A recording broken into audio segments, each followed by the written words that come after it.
आज के अक्षय तृतीया के उत्सव की पर्व की आप सभी को बहुत बहुत बधाई एवं शुभकामना। वैशाख शुक्ल तृतीया को अक्षय तृतीया कहा जाता है क्योंकि 12 मास में वृद्धि तिथि और क्षय तिथि आती है, लेकिन वैशाख शुक्ल तृतीया का कभी क्षय नहीं होता, इसलिए इसको अक्षय तृतीया कहा जाता है। और हमारे भगवदीय पद का गान भी करते हैं। अक्षय तृतीया अक्षय लीला, नवरंग गिरधर पहरत चंदन, वाम भाग वृषभानु नंदिनी, बीच बीच चित्र किए नववंदन। आज की लीला को अक्षय लीला कहा जाता है क्योंकि ठाकुर जी की दान लीला, मान लीला, रास लीला, यह लीला प्रतिदिन संपन्न होती है। लेकिन आज के दिन ठाकुर जी और स्वामी जी परस्पर एक दूसरे से मान नहीं करते, संयोग की लीला, इसलिए अक्षय लीला कही जाती। इसी तरह से अक्षय नवमी के दिन भी मान के पद नहीं गाए जाते और दीपावली को भी नहीं गाए जाते। आज के दिन का विशेष महत्व यह है कि आज से त्रेता युग का प्रारंभ हुआ था और पुष्टि मार्गी दृष्टिकोण से देखा जाए तो श्री गिरिराज जी पर श्रीनाथ जी के नंदालय का नवनिर्माण करने के लिए आज ही के दिन श्री महाप्रभु जी ने नींव खोद करके और मंदिर के निर्माण का शुभारंभ किया था। और 20 वर्ष पश्चात जब मंदिर के नवनिर्माण का कार्य संपन्न हुआ, तब आज ही के दिन श्री महाप्रभु जी ने गोवर्धन धर श्रीजी बाबा को नूतन नंदालय में पाठ पधराए थे।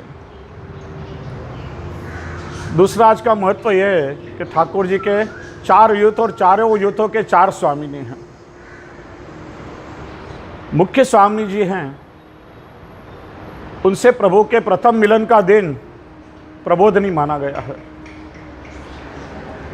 श्री चंद्रावली जी हैं, चंद्रावली जी से प्रभु के प्रथम मिलन का दिन द्वितीय पाठ माना गया है।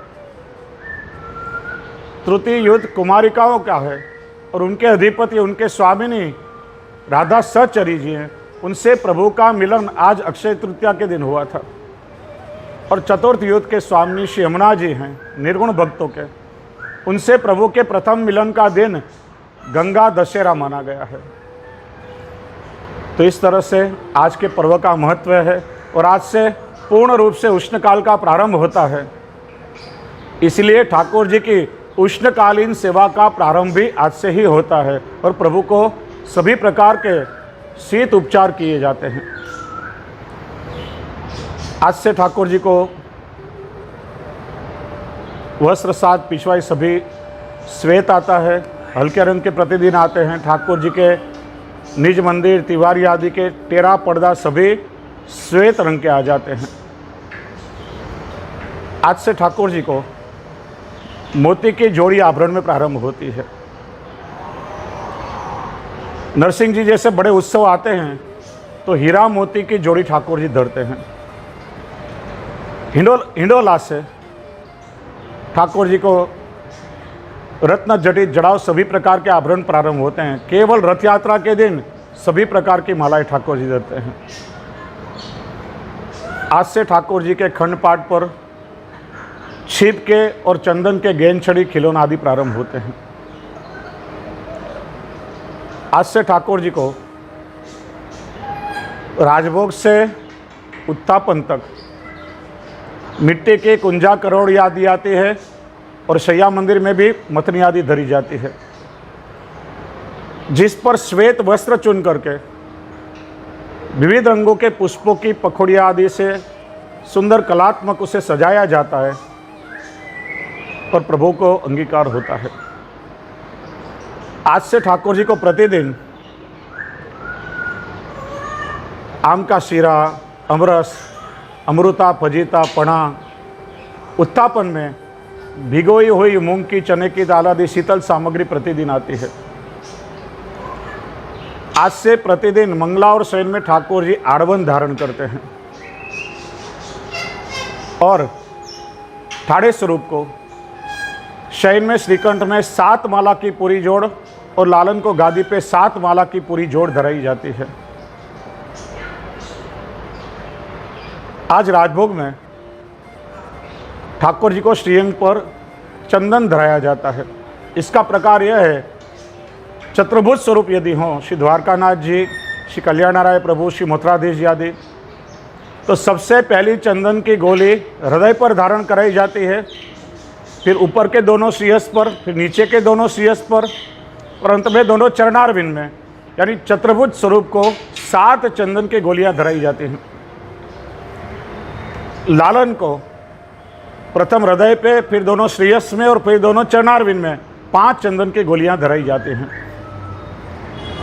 और प्रतिदिन राजभोग के समय में ठाकुर जी के दोनों बाजू गुलाबदानी और जेमनी बाजू चंदन की बरनी उत्थापन तक आती है, और शयन में चंदन की बरनी प्रभु की दाईं ओर धराई जाती है।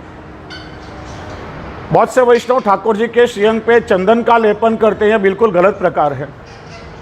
नित्य हमारे यहाँ ठाकुर जी के श्रीअंग पर चंदन का लेपन नहीं होता है। केवल रोहिणी नक्षत्र में यदि मन में मनोरथ होवे तो जब ठाकुर जी को चंदन वागा का मनोरथ किया जाता है, तब घोले हुए चंदन में ठाकुर जी के वस्त्र भिगो करके सुखाकर वह ठाकुर जी के श्रीअंग पे धराए जाते हैं, और उसके ऊपर प्रभु को चंदन धारण कराया जाता है। नित्य तो बाजू में कटोरी में या चंदन की बरनी में ही प्रभु को चंदन धराया जाता है। आज से प्रतिदिन ठाकुर जी के तिवारी के द्वार पर खसका पर्दा आता है, और उस पर अनवसर के समय प्रतिदिन जल से छिड़काव होता है। प्रतिदिन ठाकुर जी को आज से खसका पंखा किया जाता है, जिस पर गुलाब जल से छिड़काव करके और ठाकुर जी को मंद मंद शीतल पवन किया जाता है। आज से ठाकुर जी के चौक में जल का कुंड और फुहारे शुरू हो जाते हैं, और नरसिंह जयंती से ठाकुर जी की तिवारी में खिलौने वाला जल का थाल और निज मंदिर में भी जल का छिड़काव, और ठाकुर जी के ऊपर और सैया जी के ऊपर गुलाबदानी से गुलाब जल का छिड़काव होता है। कल वैशाख शुक्ल द्वितीया से ठाकुर जी को लाल वस्त्र बंद हो जाते हैं, और आज से ठाकुर जी को लाल वस्त्र नहीं धराया जाता। सीधे कसुम्बा छठ के दिन ठाकुर जी को लाल वस्त्र धराए जाते हैं, और ठाकुर जी की माला जी में भी आज से लाल पुष्प बंद हो जाते हैं, क्योंकि उष्ण रंग है इसलिए। ज़्यादा से ज़्यादा श्वेत पुष्पों का उपयोग होता है, और हल्के रंगों के पुष्प ठाकुर जी को माला में धारण कराए जाते हैं। और आज से ठाकुर जी को वस्त्र में सुनहरी रंग की किनारी भी बंद हो जाती है। तो इस तरह से उष्णकाल में प्रभु को शीतोपचार के द्वारा अधिक से अधिक प्रसन्नता हो, इस प्रकार से हम प्रभु की सेवा करते हैं। तो पुनः पुनः आपको आज अक्षय तृतीया के उत्सव की बधाई देते हुए और मैं वाणी से विराम लेता हूँ।